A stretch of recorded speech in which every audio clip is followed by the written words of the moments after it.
G'day, welcome to the Australian Property Podcast. I'm Pete Wargent from Wargent Property Buyers, and I'm honoured today to have the boss man himself on the show, Owen Rask. If I pronounced it wrong, You as did. usual. You did pronounce it right. That was great. Okay. I've had enough practice over the years, but I think it's easier just to say Rask, probably, from out of my limited linguistic talents. Owen, it's brilliant to have you on the show. We always have some good fun when you come on. So tell us what's news. I saw on the Rask website over 450,000 downloads across all of the podcasts over the past month. Is that a record high for the podcast? It's actually not, Pete. So during COVID, everyone took up podcasts, as in like our podcast, but also everyone. So I think we were over 500,000 there, but I think across the podcast ecosystem as a whole, I think it's still growing, which is really cool. And, the Australian Property Podcast in particular is often ranking highly in charts on both Spotify and Apple, which is fantastic. And that's during a time when we've had, cost of living issues and also interest rates, have risen over the last few years. So to see in particular people still really interested in property and actively out in the market, I think that's really cool too. So credit to you and Chris and Amy and all the work. It's awesome, mate. It's been a real journey, and it's interesting. You said there was that massive spike during COVID. It wasn't just about podcasts. I guess it was Peloton bikes and all kinds of other things that people were doing while they couldn't travel. So, but yeah, it's been really good. We're getting lots of questions that people are sending in, so that's good, and that keeps us busy with our Q&A every week. So keep sending those in. So, and what else is news? Rask Towers, obviously things have been really busy there. Yeah, Rask Towers indeed, mate. It's been really busy. We launched a financial planning business. We call it Rask Advice a little over a month ago, and we've been inundated, to be honest. And we need here in Melbourne, we need a bigger office. We joked, you and I, about maybe there's a Maroochydore outfit that pops up. But no, it's been really busy. To put it in context for people, in the first month, the number of clients that were tried to onboard with us in the first month, we would be equivalent to approximately 50% the size of a big financial planning business. So that's in the first month. So it's a huge part of the market. There's not enough financial advisors in Australia. I'm sure some of this stuff we'll talk about today. There's, with recent changes to regulations, it's harder than ever to get financial advice, and there's more people retiring.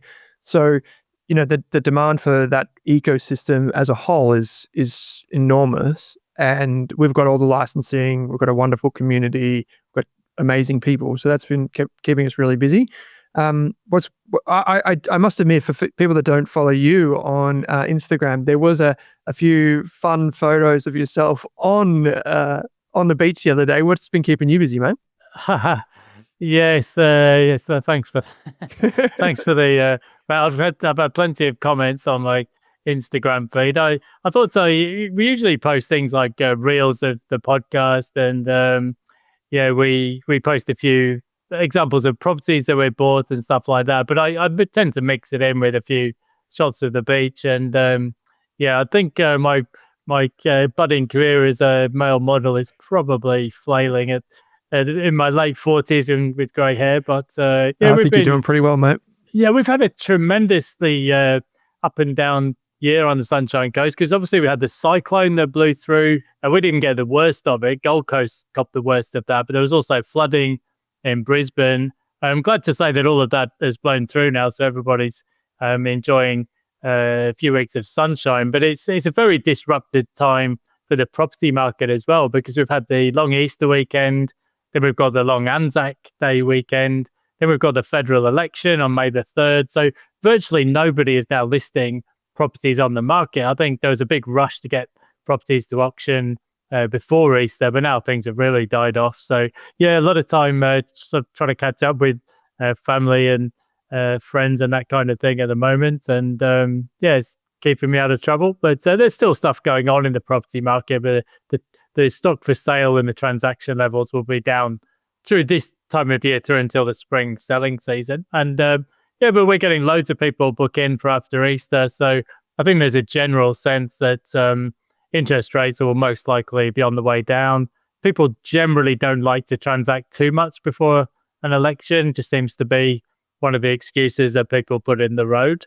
So I think we'll see people start to get active again on the buying side probably as we go into the middle of May. But there's just not that much stock around. We're just not building enough in Australia. So a sort of recurring theme that we seem to talk about on these podcasts. Pete, are you seeing this with your buyer's agency as well? Is that where you're getting like I know you look at the macro picture, but are you also seeing that at the business level as well? Like, are you seeing lots of clients inbound, but just not the supply to match that? Yeah, so even that, a lot of people are saying, "Oh, I'd like to upgrade my home or buy an investment property, but I'm going to put it off until the middle of May because we're going away for Easter. Yeah. The kids have got breaks, from school and things like that. So yeah, we're almost at full capacity actually for May. So I think that says to me that people are generally finding it a bit hard to source the properties they want, but also there's a general sense that we're past the peak of the interest rate cycle, and that's been pretty painful for a lot of households and probably still is. But for people on the sidelines, it's probably a sense of, well, not a bad time to get in, not least because both sides of politics have proposed policies to stimulate first home buyer demand. The Labour Party are favourites in the polls, and they're introducing 5% deposits for first home buyers from January 2026. So usually the way things go when you get schemes like that is that almost anyone who can get their hands on the available funding and financing is going to buy, because you wouldn't want to miss out on the cycle. So it tends to have that kind of pull forward effect, and all of the prospective first home buyers are sort of pulled forward into 2026. So yeah, there's that component to it all as well. That's just betting on almost like the greater fool theory, where it's just betting on more people to come in the next few years and a new policy to emerge to solve that problem in 3 years, which is, I mean, it's nothing new, right? We've seen this, you've seen this over a career of it. These policies come and go. Yeah, previous there was the first homeowners grants, if you think back to the Rudd stimulus. But we've variously seen stamp duty exemptions for first home buyers, and they do work. I mean, if you put incentives in place like we saw through the pandemic, people will take them up. And I mean, on the one hand, you might say is somewhat irrational, but it's not really, because if you think about the reason we get market cycles, it's often that human component, but also for property, you do get into these self-fulfilling upward spirals in certain parts of the market where you feel like if you don't buy this month, you'll just be paying next month maybe an extra 10K, and then the next month and the next month. And once people have missed out on an auction or two or a property or two, they think, right, I'm really going to pull the stops out to get something bought so I can just make this problem go away. And that's how we get the cycles within cycles. And it's on the one hand irrational, but on the other hand, sort of inevitable. We are going to talk about in this episode about different case studies of this conversation that always gets brought up, Pete, about property versus shares and these types of things, which is kind of, I personally think that's a kind of like a null and void debate. I think it's not one or the other. It's both. I think the industry has turned it into somewhat of a false choice. But we're going to talk about it from the perspective of an accountant, a doctor, a tradie, and even people like entrepreneurs, and how you can mix those two asset classes together. But one of the things I was curious to ask you, because we were just talking about it off air, is that, we all go through life. We all have, mistakes that we make. Maybe we got some luck along the way and we had some successes through strategy. We've talked about, you and I, this goes back many, many years, spoken about how you kind of got started and with shares, index funds, property, so on and so forth, coming to Australia, different things that you have done. One thing I've never asked you is if there's something you would have done differently.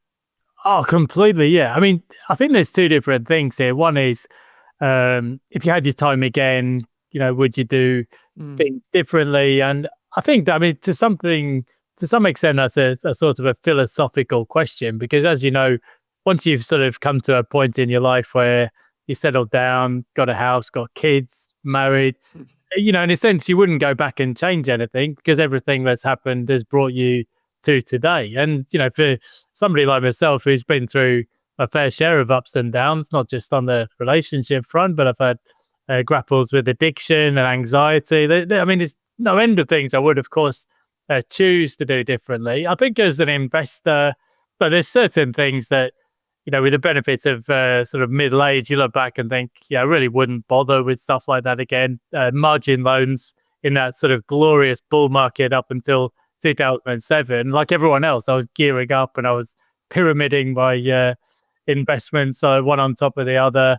I got involved working in the mining industry. I was invested in no end of speculative mining stocks. So I think there's definitely lessons there where I made a whole load of money and then gave it all back. Is the potted version. I do wonder to a certain level whether you almost have to have some of those lessons. I do remember the first time I went to a casino, and I'd certainly I'd had a fair few drinks, shall we say, and I won £690 playing roulette. Which it may not sound like a lot of money today, but I can assure you, when I was a university student, this was like the equivalent of being a millionaire. It's like a whole term's worth of cash. But you can guess where the story's going because I thought it was easy. And the second time I went to the casino, I probably lost something in the region of £691 or something like that. You get an absolutely sickening thing to go through, the losing, that is. But maybe that's a lesson you have, to realize. They often say the worst thing that can happen to you as a gambler is to win a load of money the first time you do it. So I think I would probably, with the sort of benefit of hindsight, I wouldn't bother with the speculative stuff because I've since realized that with smart investments you don't really need to. I wouldn't bother with margin loans at all. I think it just really clouded the investment decision making process. I think once you've got a hurdle, and the hurdle was big back then, probably 9% or something on a margin loan, you're really sort of making much more speculative decisions, more so than a solid investment decision. So that's certainly true. I mean, I've done a lot of things wrong in property. Bought properties with special levies and issues with cladding and all kinds of things that I just didn't know what I was doing when I started out. I think real estate is kind of quite a forgiving asset class in that regard, and as long as you stick it out and you're bought in good locations, over the long run it doesn't hurt too much. But there's certainly things I would do differently. And yes, some investments in startups, which the usual emotional roller coaster where you look back and think, it would have actually been better to avoid doing certain things. But you do learn a lot along those processes as well. And I wonder whether you actually potentially learn more from the things you did wrong than the things you did right sometimes. I heard something really eloquent put to me recently, Pete, and thanks for sharing all that. Someone said to me recently, what's the difference between a speculative investment and an investment? It's very hard to define, but I heard a phrase which was, and I'm curious to know how you think about what would constitute speculative in the realms of money, which is, they said, if something requires a future catalyst to make money, it is speculative. So what they're inferring is that effectively an investment is something that has a predictable future already, like there's runs on the board, so to speak. It doesn't require an external catalyst. And I'm curious, I think that's very true for stocks. Like people say, it's going to get a medical breakthrough, or that mining company is going to find a deposit of gold or something like that. So it's quite easy to kind of square that. Do you think that holds true? Like, do you think that's a fair way to think about what is speculation and what isn't? Yeah, this time next year, Rodney. I remember with I won't mention the specific names because I don't want to end up with lawsuits and stuff. But I mean, a lot of the mining species were very much like that. There were exploration going on in Indonesia. We're going to find Lassiter's Reef, and the old quotes about a hole with a lyre on the top. Yeah, I mean, obviously type of thing is much more speculative. You can still do it sensibly, of course. Yeah, I mean, it's a good question because I'm sure there's a Ben Graham quote about the definition of investment versus speculation.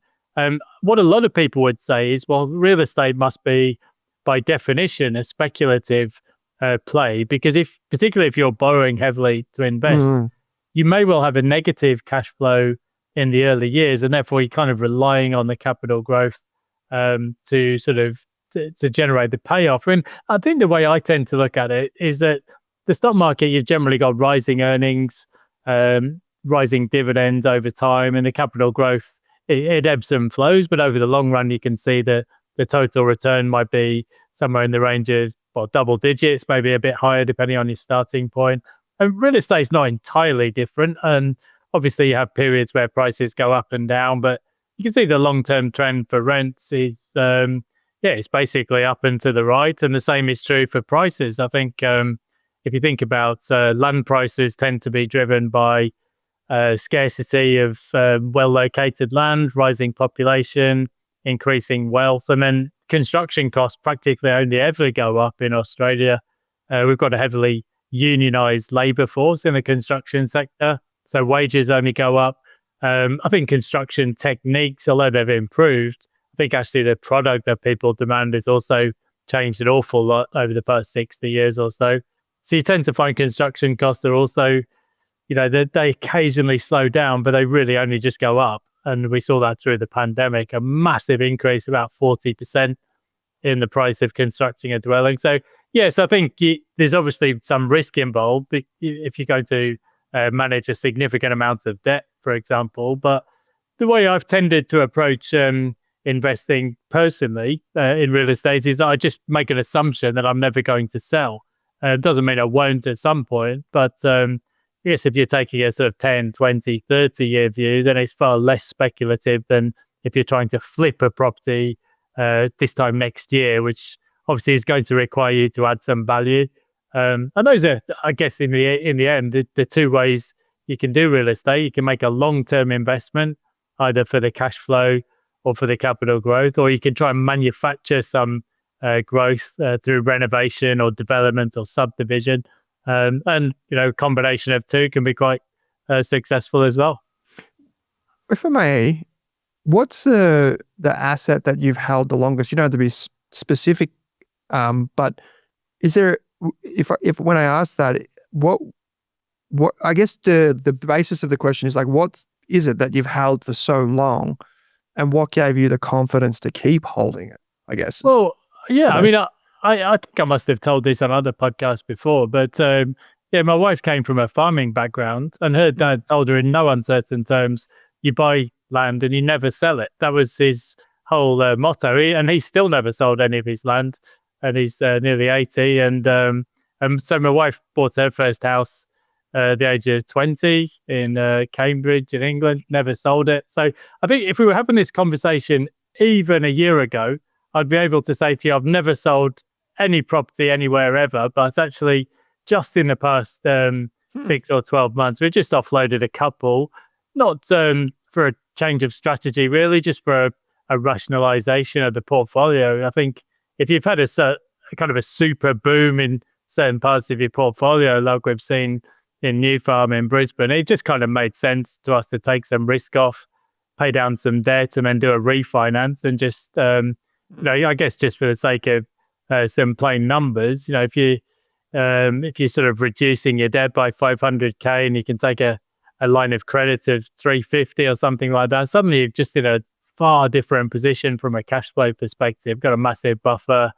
We also sold a property down in Victoria that had done pretty well over 10 years. So it doesn't mean we're sort of changing strategy per se, but it's just, I think sometimes when a property's done really well over the course of 5 years, you might just take a look at taking some risk off there and moving your capital into a new investment. Plus, we actually mentioned just before we started recording, my wife is keen on doing a renovation, and every time I see the spreadsheet, the budget seems to be getting ever larger. So that was part of the reason as well. We've got a home we want to renovate. What was the question? 1996, I think.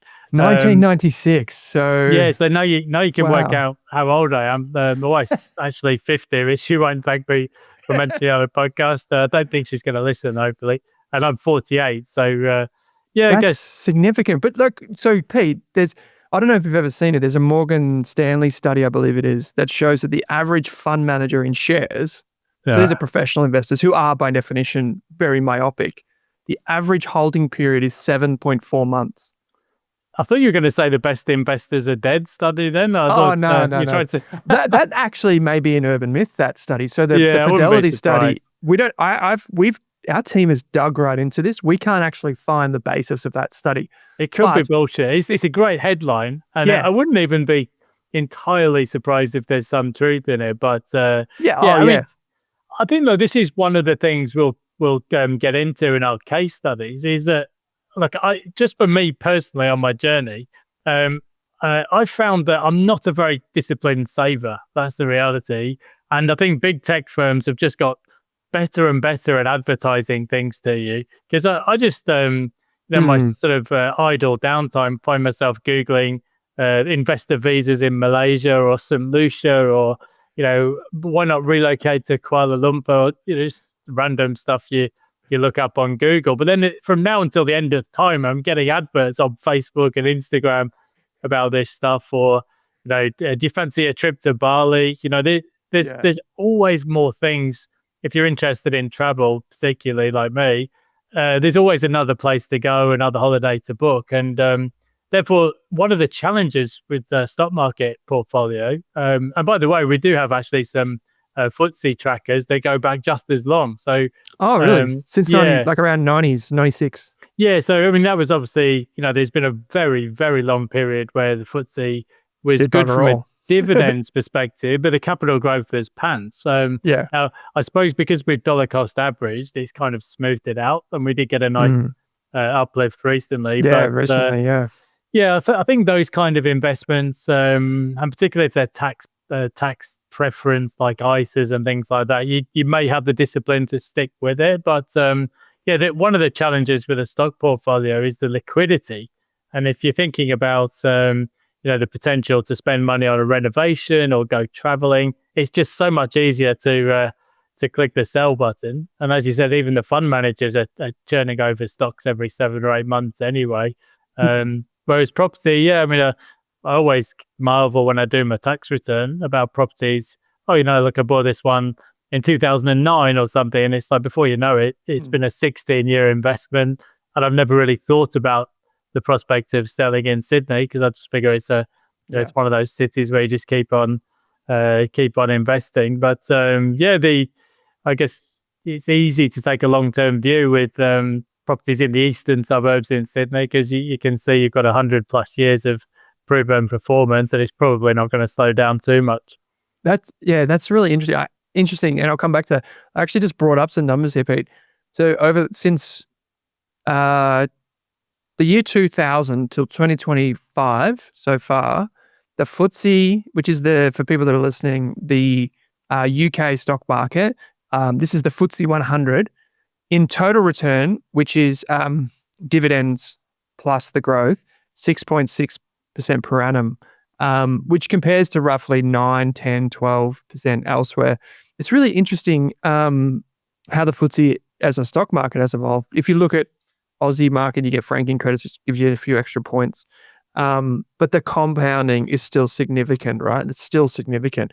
I wanted to maybe just double back to something. I asked you for things that you might have done differently. There is one thing, and I've written about this quite a few times to our subscribers, which is I definitely would have bought a property earlier in my life than I did. I think because I was indoctrinated into the Warren Buffett, Ben Graham, being part of the Motley Fool early days as well. I was very much like long-term investing in shares, productive assets, businesses make money, blah, blah, blah, blah. I totally overestimated, which is what you've spoken about a lot of time, the ability for particularly residential property in Australia to be utilized in a personal finance way that is so much more powerful than a share portfolio. Like I think you called it a triumvirate once or something like this, where you talked about like the leverage that you can have on resi property versus other things. A triumvirate, yes. It's a triumvirate of lending conditions That's it. that are unique to residential property. You can borrow for, let's say, a 30-year loan term. I mean, good luck trying to do that for, to buy a tractor or something. Those sort of long loan terms don't exist for other assets. But also you can borrow a relatively low interest rates on residential property because of the security. And then thirdly, you can put down low deposits as well, and sometimes even no deposits, depending on where and when. So, I mean, you don't get those three lending conditions all together in any other asset class. In real estate, residential real estate is quite unique in that regard.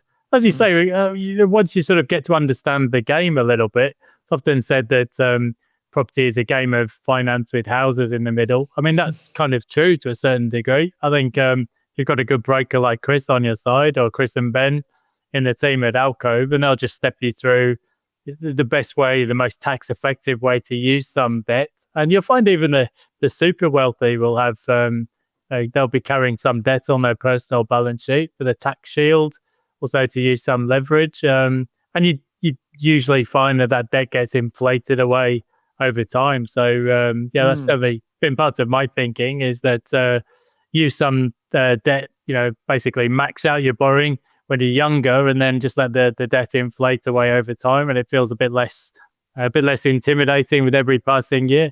I had about 100 grand saved up when I was probably like 20, maybe a bit older, which is really good at the time. Maybe I was a bit older. Maybe I was like 21, 22. And I remember there was this asbestos joint around the corner.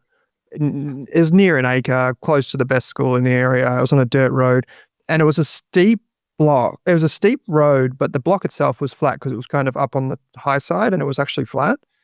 And so it put a lot of people off. And I remember a mate and I looking at it. It was 270 grand.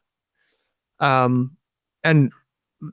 between the two of us, we probably would have had virtually no loan if we wanted to.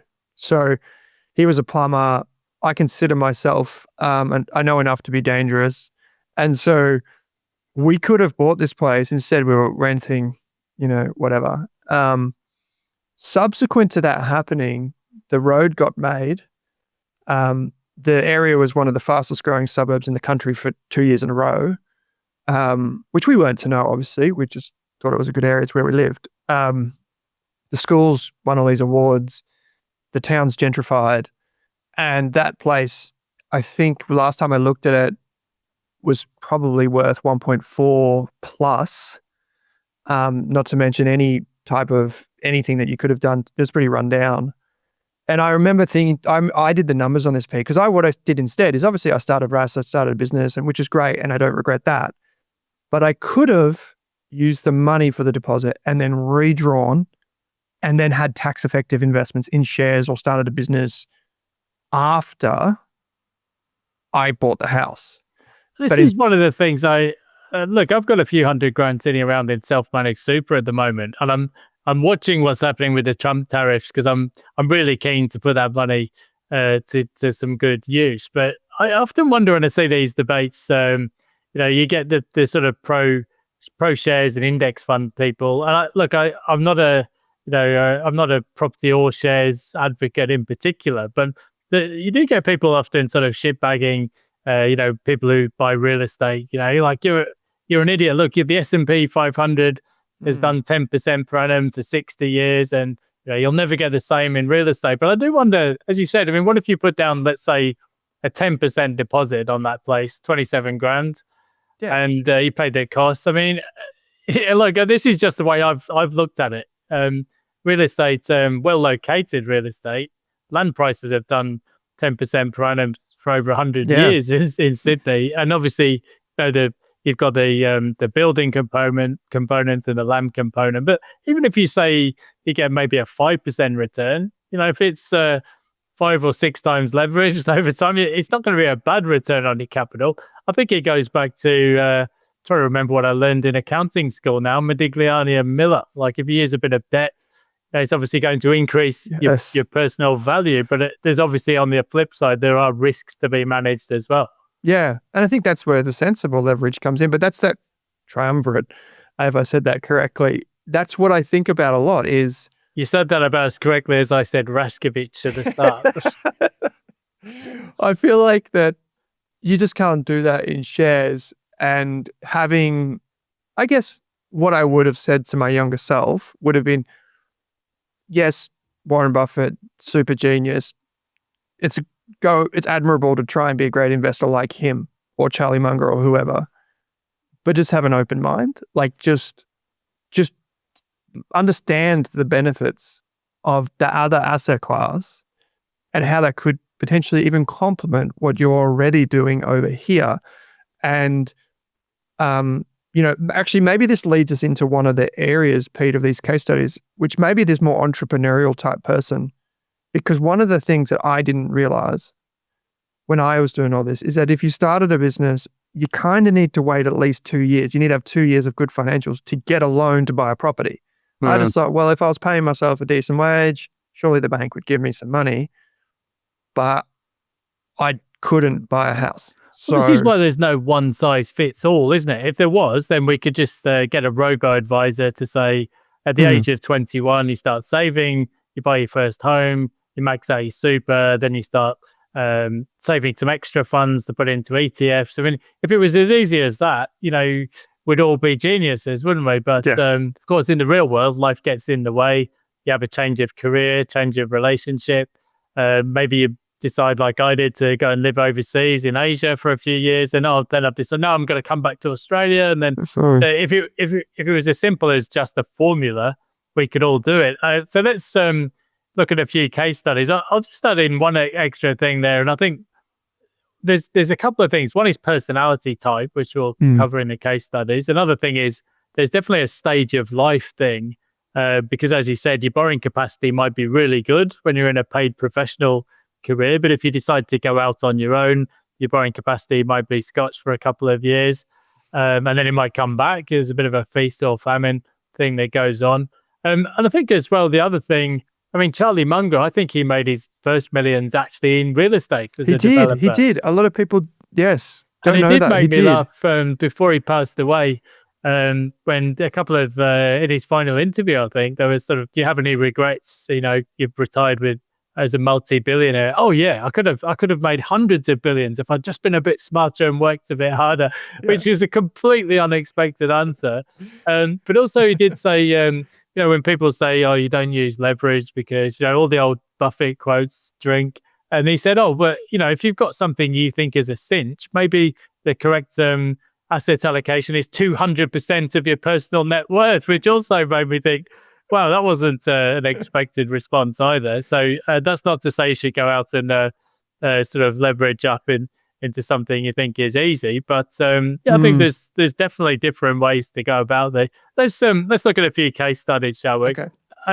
I've picked out 4 potential ones. I've started with the idea of an accountant. Now, just full disclosure, I'm a chartered accountant, so this is not a personal slight on anybody, no stereotyping. But let's say you get somebody who comes to us as maybe to see a financial advisor or a property advisor, let's say they're an accountant in professional services. They're probably somewhat risk averse, potentially.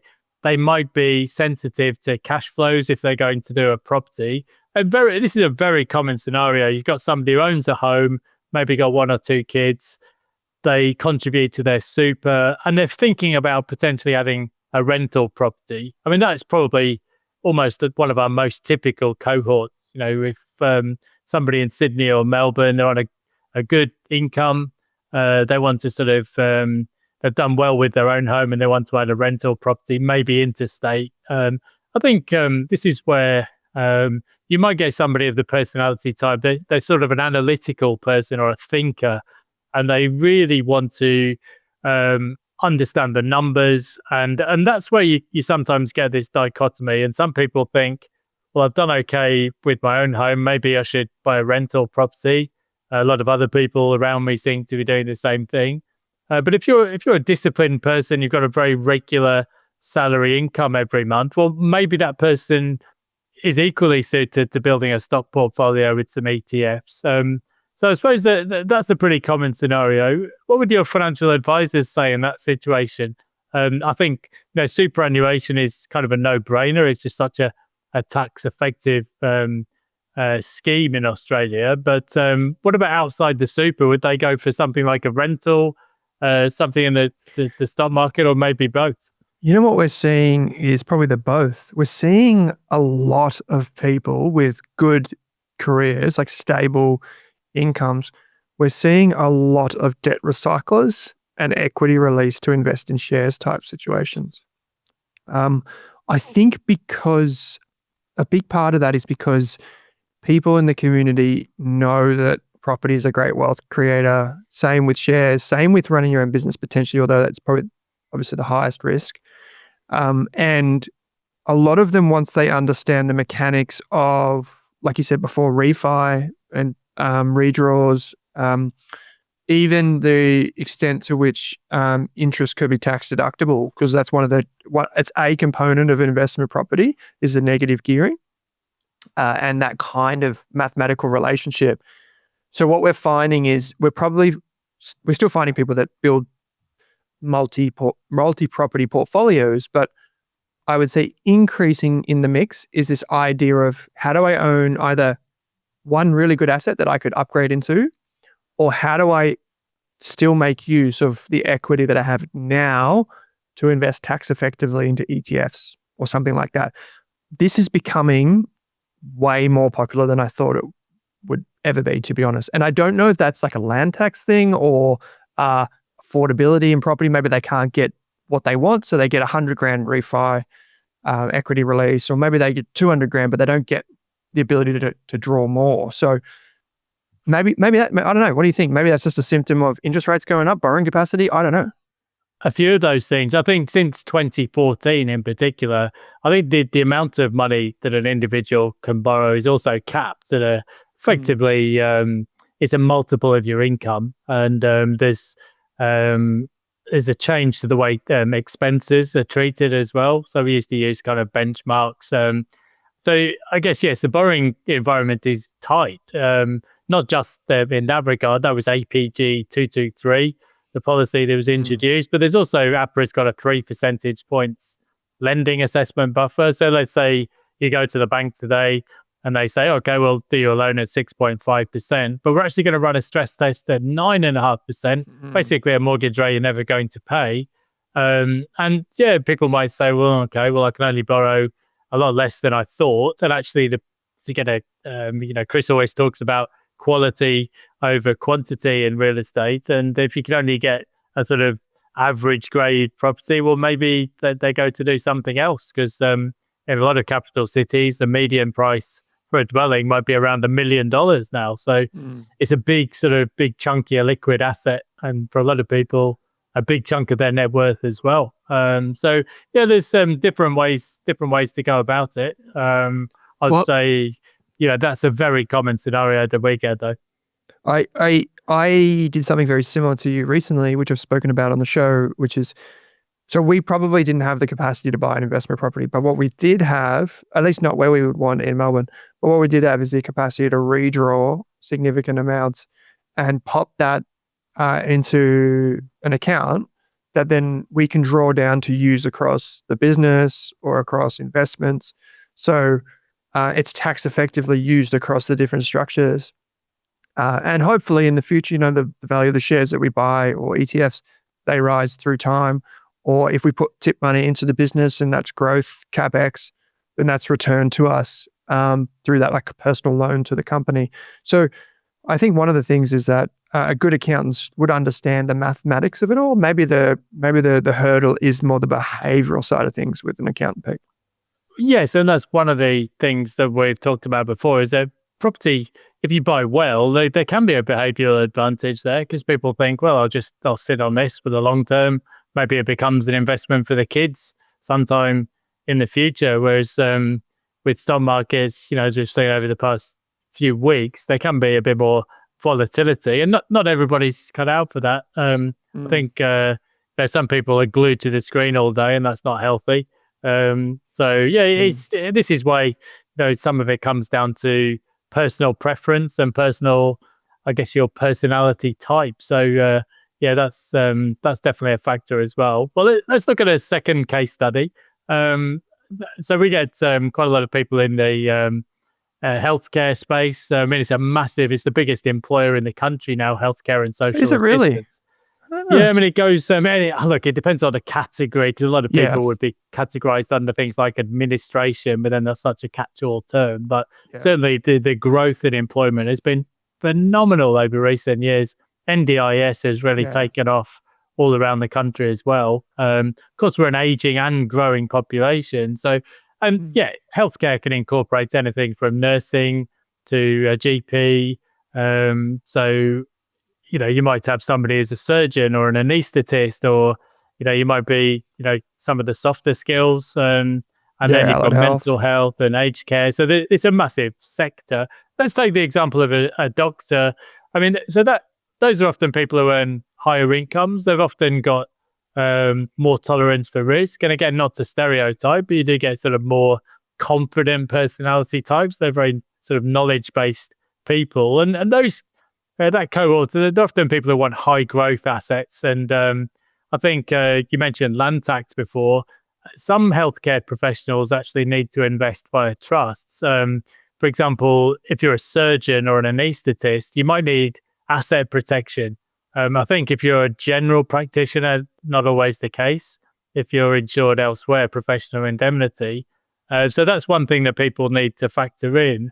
But often the higher income earners have got big enough borrowing capacity, and they can scale a portfolio quite quickly in property. They often have much more of a tolerance for negative cash flow. So even if there is land tax to pay in a trust, for example, they might just choose to suck it up because they want to grow the portfolio. I think often the personality types not always, this is a generalization, of course, but you do sometimes get a sort of more goals-focused type of personality, the high achievers who've been through 7 years of medical school. And yeah, it's maybe a bit more tolerance for risk. So therefore, that type of person often wants to use a bit of leverage to do the property thing. But by the same token, I'm sure you see this as well. Often that personality type can be the person who likes to pick their own stocks. They're going to beat the market because it's kind of that alpha personality or confident personality type. And it can come both ways. You can get big results if people get it right, but also potential for making mistakes as well. I should share something with the community here. We have a lot of doctors that tune into Australian Property Podcasts or many of our podcasts. They're members, they're in our community, like a lot. Just the other day, we had our first child, as you know, Pete, young Charlie, named after the great man himself. No way, is that for real? Yeah. Oh, that's amazing. Yeah. Oh, yeah, I didn't realize there was there was a Buffett and Munger reference in. That's actually incredible. Yeah. Did your wife know that, or is Yeah, that? it was a boy. I got a little bit more sway, and I love the name. And my favorite book probably now is Poor Charlie's Almanac. So Great audio book, that one. Yeah, it's dense, but it's great. I think I've listened to it 3 times this year already. But so we have a lot of doctors, and when we were actually going into the hospital the other day, our anaesthetist was a Rask listener, and he goes, "Wait a second, you guys look familiar." I said, "Yeah." And my wife, who's like heavily pregnant, is like, "Yeah." He gets that a little bit, and he's like, "Yep." He's an anaesthetist. He's like, I listened to your investors podcast. And we have a lot. And I was at an event the other day, and this wonderful lady come up to me, and she'd just finished like the second year of her major medical training, like out of hospital and whatever. And her income had popped to about 550 grand a year. And she was like, I've been listening to the podcast. I think she listens to the property podcast actually. So hello. And she was talking to me about all these things like, I don't know what to do. Do I invest in shares? Do I buy a house? Do I do this? I was like, well, first things first, do you have your structures set up? Because you're in an industry, much like builders and these types of things, there's potentially you might even get sued at one point or another. You're going to have a significant amount of wealth. You might want to have a trust with a bucket company underneath. And there's a few legalities which we don't need to necessarily get into around that. But I've since found out that this is very common. A lot of GPs own their businesses through trusts. I was chatting to a surgeon the other day who, wonderful people, earned about 1.1 million a year. And I wanted to put that to you, Pete, when I saw these case studies, is imagine that person walks through the door. This fella, he's starting with basically a blank canvas, 1.1 million a year, works for the government, fantastic occupation. He's going to keep doing it. How does someone like that begin with a property portfolio? Well, you just reminded me actually. A number of years ago, well, not only about a dentist who's a property podcast listener, which is kind of amazing, as I was like gargling into the in pain. So that was quite interesting. But also, had some years back, our daughter had to go under general anaesthetic, which is obviously a terrifying thing for a parent to have to sign the paperwork. But I mentioned just in passing that the studies showed that statistically, it's a bit of a tautology, the most likely people to own a negatively geared property by occupation. Wow. It was a massive thing in the 2019 election, and it was sort of saying, obviously it's the high income earners that are most likely to have a negatively geared property. So they were expecting to have a conversation about the risks of anaesthetics or anesthetics in general, but we ended up talking about Labour's May 2019 election policy. Anyway, again, way off subject. I think if you've got a big borrowing capacity like that, really the first people you'll probably speak to would be somebody like Chris and Ben at Alcove, because you almost need to have a think about what is your borrowing strategy. Almost the last thing you want to think about is the specific property. I think if you do end up investing via a trust structure, which is very common, as you said, for the asset protection, you may well need to think about, if you're going to own a portfolio, it may well end up being a house in Melbourne and maybe another one interstate in, say, Queensland, and maybe something in Sydney, because otherwise you're going to rack up land tax issues left, right and centre.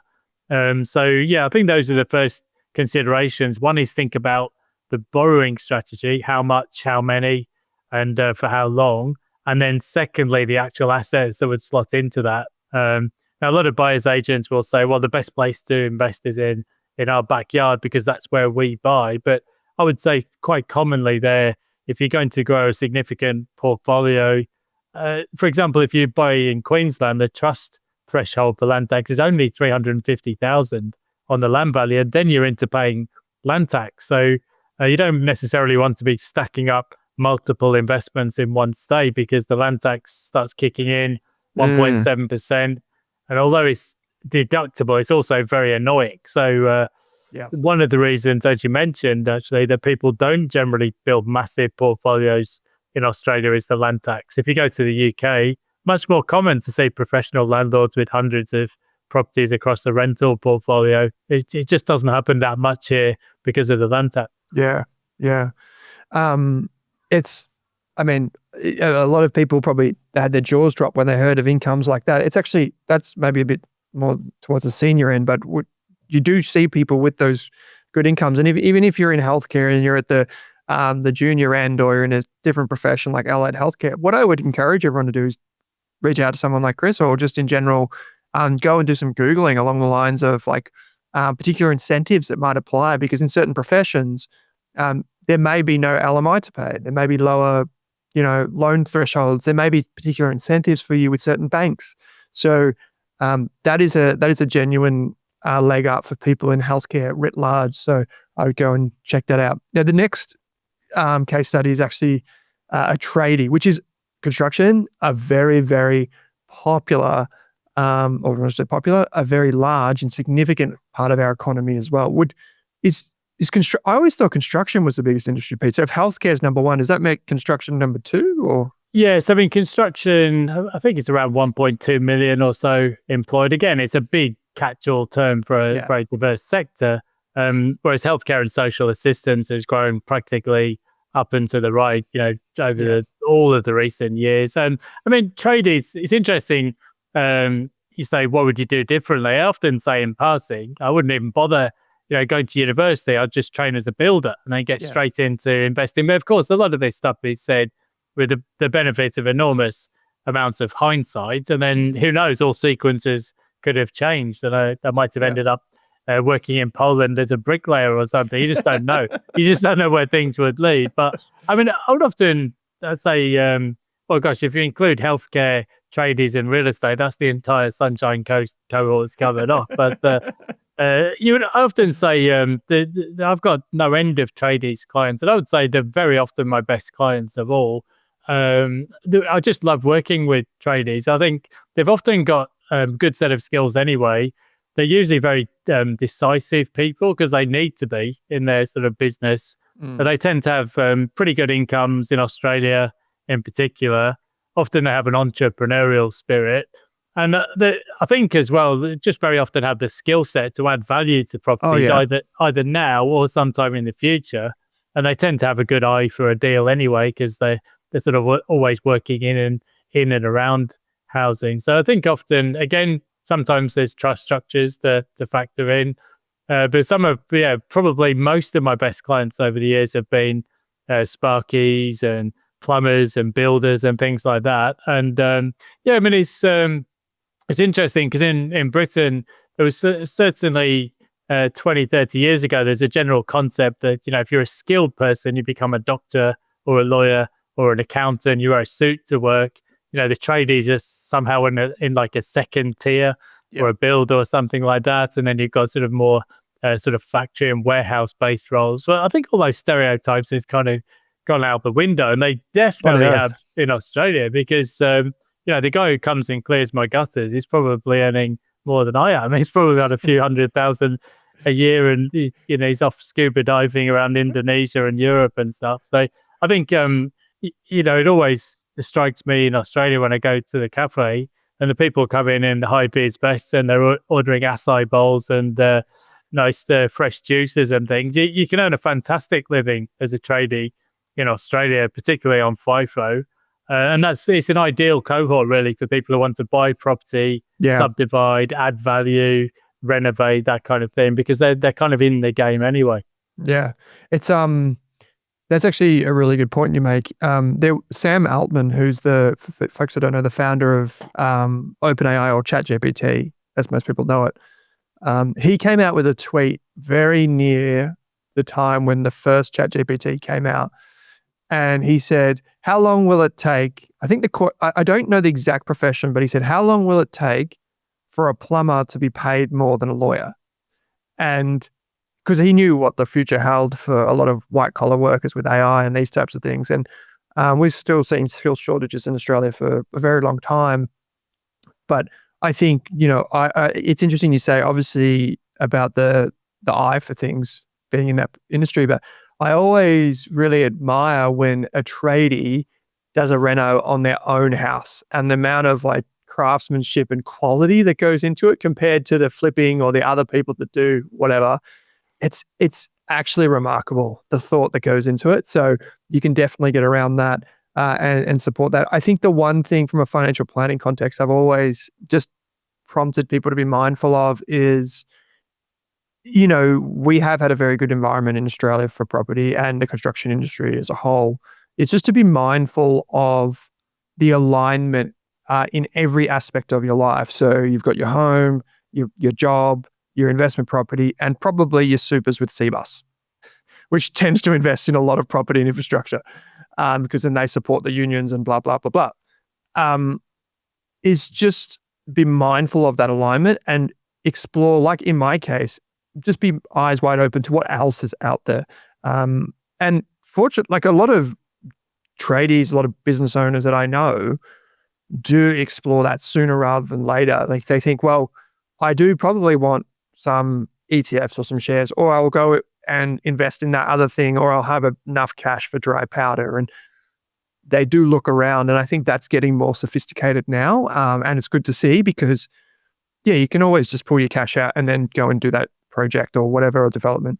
And then, so that's, if you're in that camp where you do know your stuff, you've got an eye for it, and you're going down that thing, it's just be aware, read the books, listen to the podcasts, Follow people on social media that do something else other than just property, just so you're aware of what is happening around you. But I absolutely love dealing with tradies, to be honest, as well. I don't know why, it's just easier. Yeah, I think, just personality wise, Yeah. it's just easier. I think I've often found the same thing. Yeah, it's funny you say about the renovations. It's like the two different types of car mechanic. You get the ones who drive around in the latest Porsche, and then you get the others who they'll pick up a banger of a Fiat 500 or something, and then just keep it running for 30 years. Yeah, yeah. There's no in between. So let's wrap up with the final sort of case study. Let's say an entrepreneur, maybe even someone a bit like yourself, tend to be people, they can be often quite freedom focused. But I suppose the challenge with being an entrepreneur, as you said, your borrowing capacity can be up and down. The income can be really lumpy. So you can have some amazing years. And then, like you said, during COVID, when everybody was podcasting, and then you might have some early years where the income's not so high.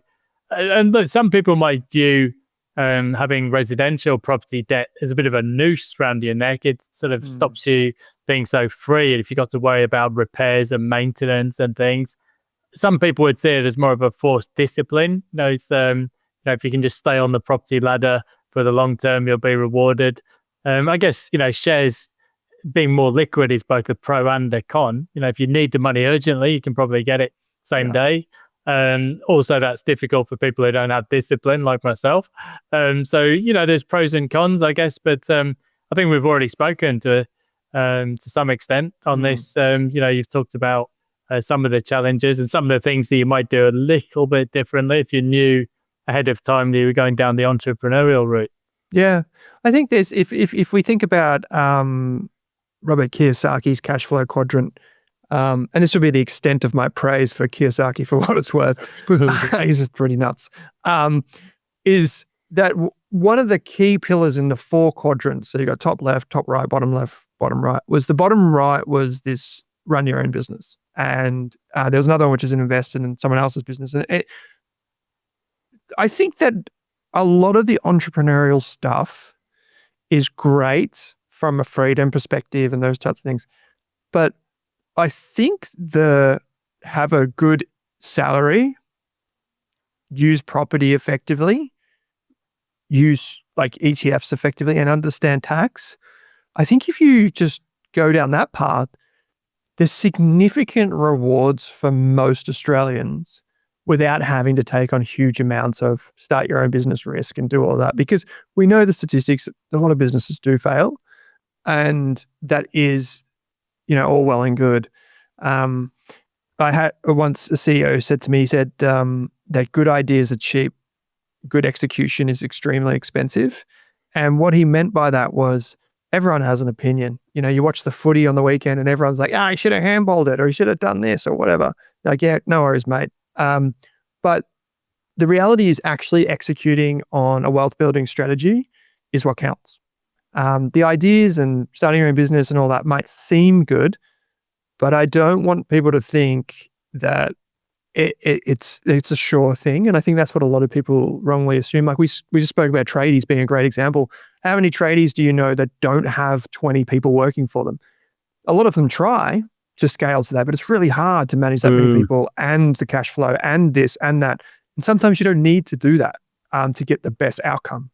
Well, there's something that Scott Galloway, the prof, has talked about on some of his podcasts. If you're credentialed, if you've got a degree and you've got a certain level of skills, well, actually just getting into one of the big businesses in Australia, maybe a big bank or an insurance company, if you stick around for the long term, you'll get stock options, probably get some equity, shares vesting, you'll get annual bonuses. It can be a really lucrative career. Now, if you're not credentialed and you don't have the same qualifications, well, you can, as you say, you might go down the different route in the trades or maybe even the entrepreneurial route.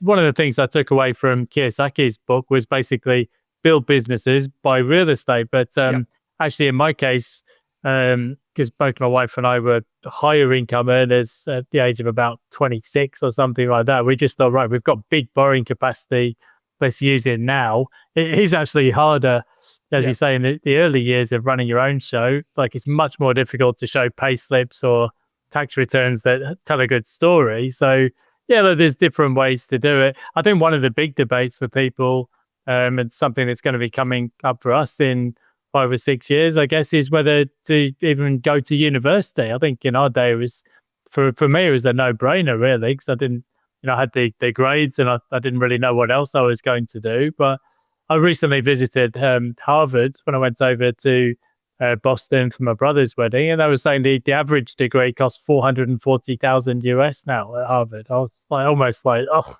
I just kind of blinked as I heard the numbers, because in Aussie dollars, that's probably what, 600. So yeah, I mean, that's a question mark for our kids down the track. There's HEX or HELP debt, as they call it in Australia.